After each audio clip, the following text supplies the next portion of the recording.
இந்தியாவில் 2011ஆம் ஆண்டுக்கு பிறகு கிராமப்புற மக்களின் வாங்கும் சக்தி 3 மடங்கு அதிகரித்துள்ளதாக பிரதமர் மோடி பேச்சு. டெல்லியில் கிராமப்புற பாரத திருவிழாவில் பேசிய அவர், உணவுக்காக மக்கள் தங்களது வருவாயில் பெரும் பகுதியை செலவழிக்கும் நிலையை மாறியுள்ளதாகவும் பெருமிதம். மத்திய அரசின் பல்வேறு திட்டங்களால் இந்தியாவில் நகரங்களுக்கும் கிராமங்களுக்கும் இடையே நுகர்வு இடைவெளி குறைந்துள்ளதாக பிரதமர் மோடி பெருமிதம். முந்தைய அரசாங்கங்கள் இதை செய்திருக்கலாம் என்றாலும் இந்த மோடிக்காக லட்சக்கணக்கான கிராமங்கள் காத்திருக்க வேண்டியிருந்ததாகவும் பேச்சு. அரிய வகை முகச்சிதைவு நோயால் பாதிக்கப்பட்டு சிகிச்சையின் மூலம் குணமடைந்த சிறுமியின் குடும்பத்திற்கு வீடு. அரசு சார்பில் வழங்கப்பட்ட வீட்டிற்கான ஆணையை வழங்கினார் முதலமைச்சர் மு க ஸ்டாலின். பாதிக்கப்பட்ட மாணவிகள் புகார் அளிக்க முன்வருமாறு சிறப்பு புலனாய்வு குழு போலீசார் வேண்டுகோள். புகார்தாரர்களின் விவரங்கள் ரகசியமாக வைக்கப்படும் எனவும் திட்டவட்டம். ஞானசேகரனின் மனைவியிடம் சிறப்பு புலனாய்வு குழு போலீசார் விசாரணை செய்து வாக்குமூலம் பதிவு. சொத்து பத்திரங்கள் உள்ளிட்ட ஆவணங்கள் பறிமுதல் செய்யப்பட்டுள்ளதாகவும் போலீசார் தகவல். அண்ணா பல்கலைக்கழக பாலியல் வன்கொடுமை வழக்கில் கைதான ஞானசேகரன் வீட்டில் கட்டுக்கட்டாக சிக்கிய ஆவணங்கள். லேப்டாப், கத்தி, ஆவணங்களை பறிமுதல் செய்து அட்டை பெட்டிகளில் அடைத்து எடுத்துச் சென்ற சிறப்பு புலனாய்வு குழுவினர்.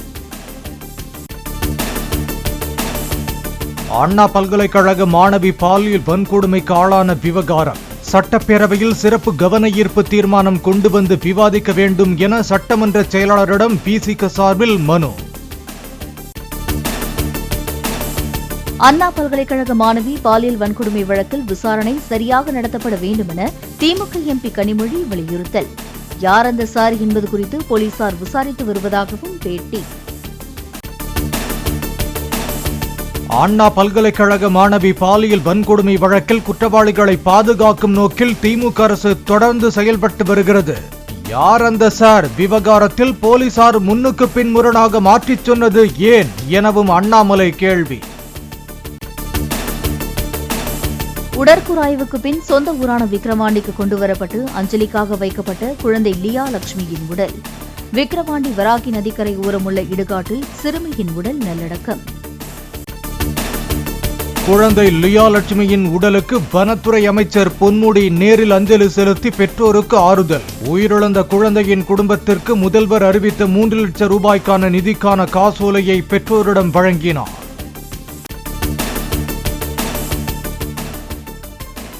விக்கிரவாண்டியில் குழந்தை லியா படித்த செயின்ட் மேரிஸ் என்ற தனியார் பள்ளியில் குழந்தைகள் நலத்துறை அதிகாரிகள் ஆய்வு. குழந்தை படித்த வகுப்பறை, விழுந்து கிடந்ததாக கூறப்படும் கழிவுநீர் தொட்டி உள்ளிட்ட இடங்களை பார்வையிட்டு பள்ளி நிர்வாகத்தினரிடம் சரமாரி கேள்வி எழுப்பியதாக தகவல்.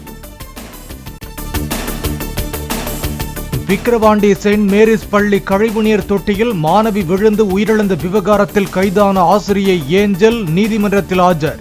ஜனவரி 10ஆம் தேதி வரை ஏஞ்சலை சிறையில் அடைக்கும்படி நீதிமன்றம் உத்தரவு. விக்கிரவாண்டி பள்ளி சிறுமி உயிரிழப்பு தொடர்பாக கைது செய்யப்பட்ட தனியார் பள்ளி தாளாளர் முதல்வரை 10ஆம் தேதி வரை சிறையில் அடைக்க உத்தரவு. திடீரென உயர் ரத்த அழுத்தம் அதிகமானதாக கூறி இருவரும் முண்டியம்பாக்கம் அரசு மருத்துவமனையில் அனுமதி.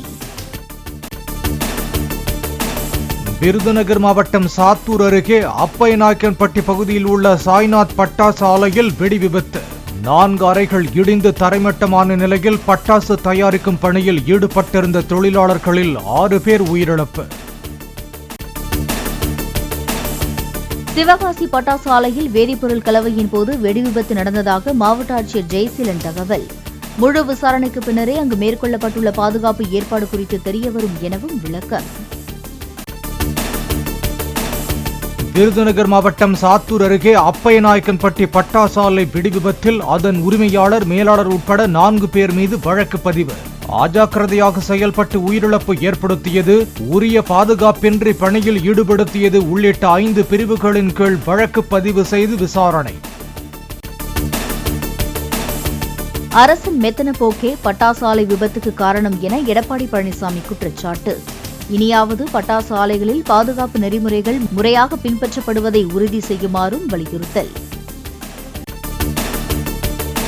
பெஞ்சல் புயலை தீவிரமான இயற்கை பேரிடராக அறிவித்தது தமிழ்நாடு அரசு. தமிழ்நாடு அரசின் பேரிடர் மேலாண்மை துறை சார்பில் அரசிதழில் அறிவிப்பு வெளியீடு. பொங்கல் பண்டிகையை முன்னிட்டு ஜனவரி 17ஆம் தேதியும் அரசு விடுமுறை அறிவிப்பு. ஜனவரி 17ஆம் தேதி விடுமுறையை ஈடு செய்யும் வகையில் ஜனவரி 25ஆம் தேதி வேலை நாளாக இருக்கும் என்றும் தகவல்.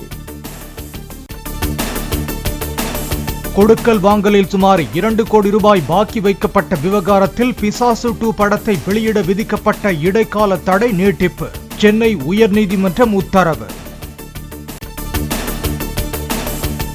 விண்வெளியில் தாவர வளர்ச்சிக்கான கிராப்ஸ் திட்டம் வெற்றிகரமாக தொடங்கியுள்ளதாக இஸ்ரோ அறிவிப்பு.